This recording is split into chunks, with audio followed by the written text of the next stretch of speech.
लेकिन आचार्य कहते हैं कि दुनिया में तो द्रव्य स्वयं सिद्ध है।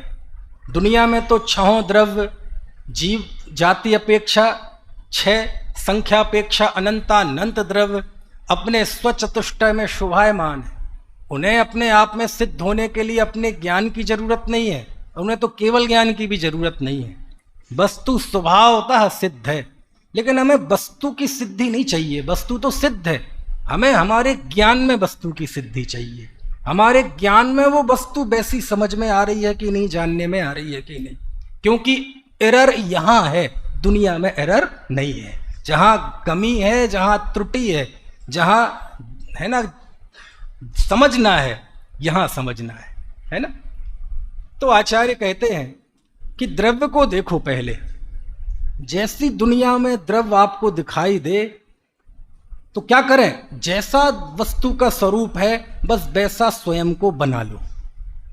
वैसा स्वयं को बना लो मतलब क्या है कि देखो, छह द्रव्य हैं, जीव अनंत हैं, पुद्गल अनंतानंत हैं, धर्म एक है, अधर्म एक है, आकाश एक है, काल असंख्यात है, सभी जीव आपस में मिलकर रहते हैं। अन्नोन्नम पविसंता देनता ओकाश मण्ण मण्णस्य मेलंता बियणिच्चम सग सहावमणा बिजहंती।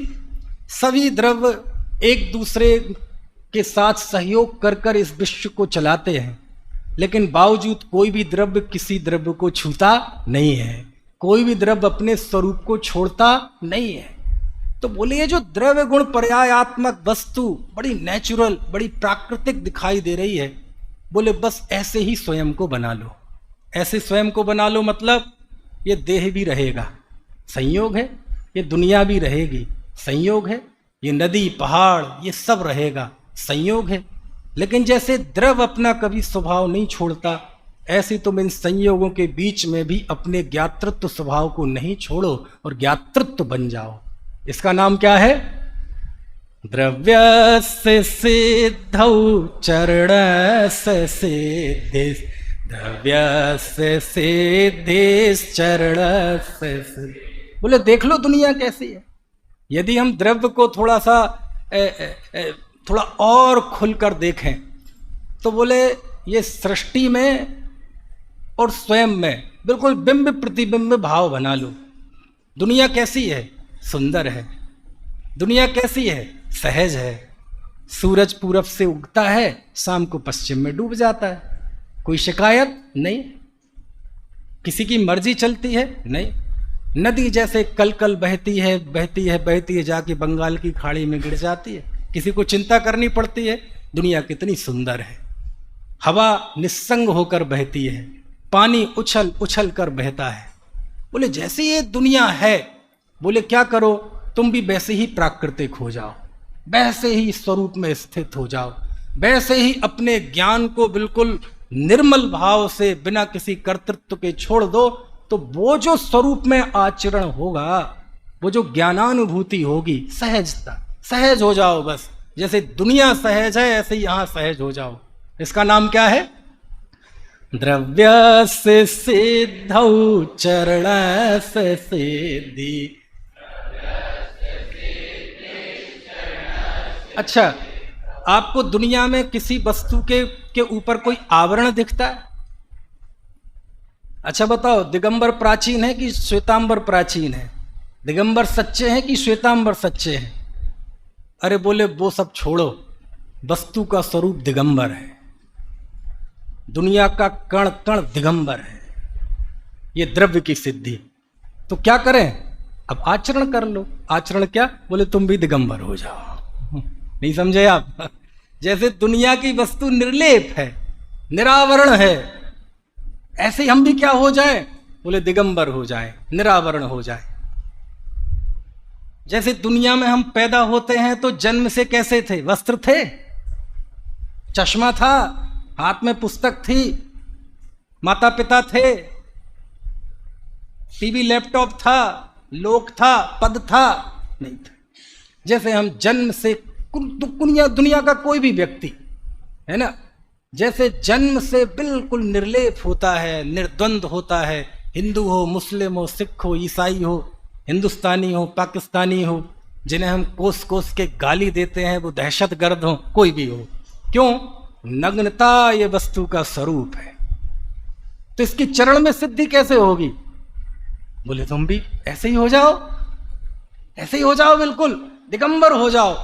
दिगंबर होना मतलब जैसे वस्तु निर्लेप है, ऐसे ही हमने ऊपर जो अज्ञान के, असंयम के, एकत्व के, ममत्व के, कर्तृत्व के, भोक्तृत्व के, है ना, सारी दुनिया की जिम्मेदारी के, मैं इस जिन वाणी को घर घर में पहुंचा दूंगा। ये काम तीर्थंकर नहीं कर पाए, हम करेंगे। सारे बोझों की चादर को एक बार उखाड़ के फेंक दो, तो ये जो कुदरत में और हमारे में बिंब प्रतिबिंब भाव बनेगा, जैसी कुदरत निर्लेप है ऐसे हम भी निर्लेप हो जाएं। इसका नाम क्या है? पढ़ के बताओ। द्रव्यस्य सिद्धि चरणस्य सिद्धि। इसलिए आपने देखो, आप काव्यों में ये छटा देखना, उदाहरण भी ऐसे ही दिए हैं।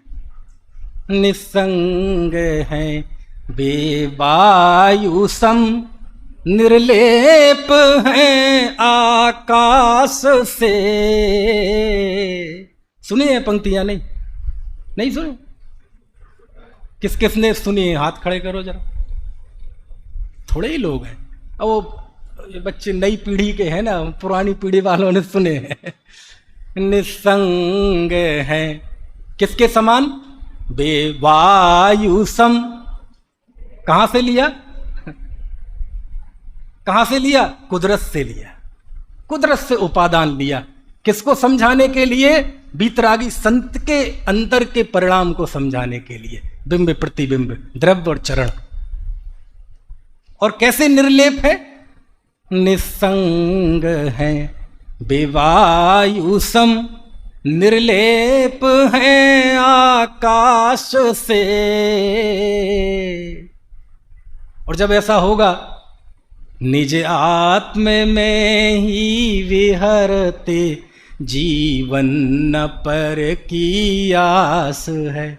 और जब ऐसा मांगलिक काम होता है, जैसी कुदरत निर्लेप है, ऐसा जिसका जीवन निर्लेप हो जाता है, राग द्वेष से मुक्त हो जाता है, स्वरूप में स्थित हो जाता है, तब तो लोक में मंगल क्या होता है? होता है ना, जिनके निकट सिंहादि पशु भी भूल जाते क्रूरता, उन दिव्य गुरुओं की कहो कैसी अलौकिक सूर। आप देखना, जिनागम में जाएंगे आप, धर्म की हर एक परिणति को कुदरत के स्वभाव से समझाया गया है। द्रव्य भोर की स्वर्णिम छटासम, क्षणिक सब संयोग है, पद्म पत्रों पर पड़े जल बिंदु सम सम भोग है।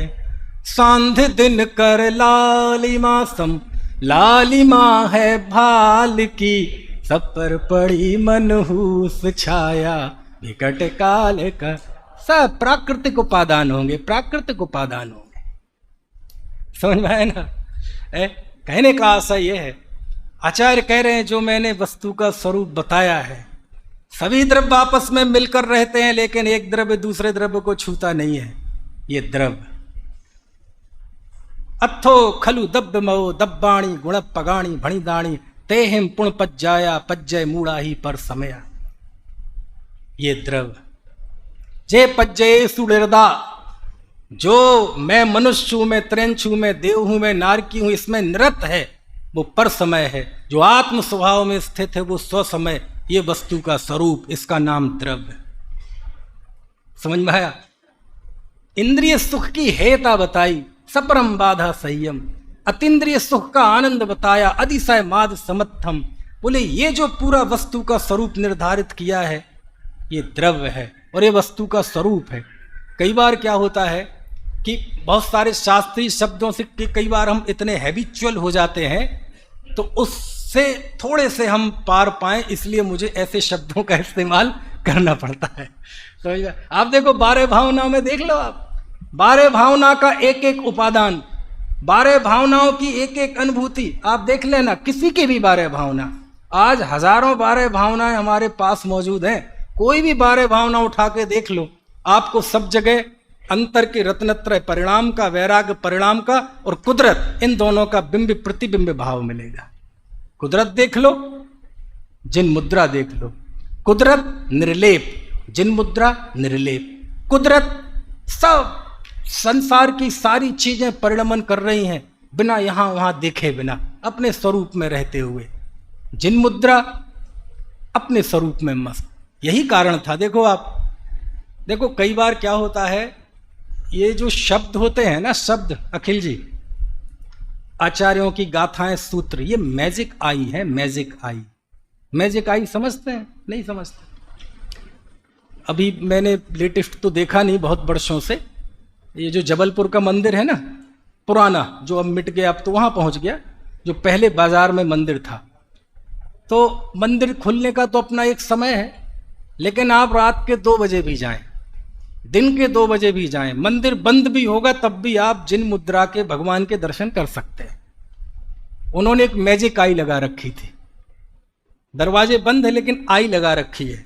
यदि आप बंद है और आए और ऐसी एक आंख बंद करके देखेंगे,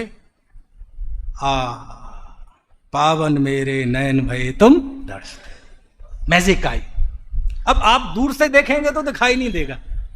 ऐसे ही आचार्यों के गाथा सूत्र मैजिक आई होते हैं। ऐसे दूर से देखने में आपको इसमें वो चीज नहीं दिखाई देगी जिस भाव भूमि में वो लिखे थे।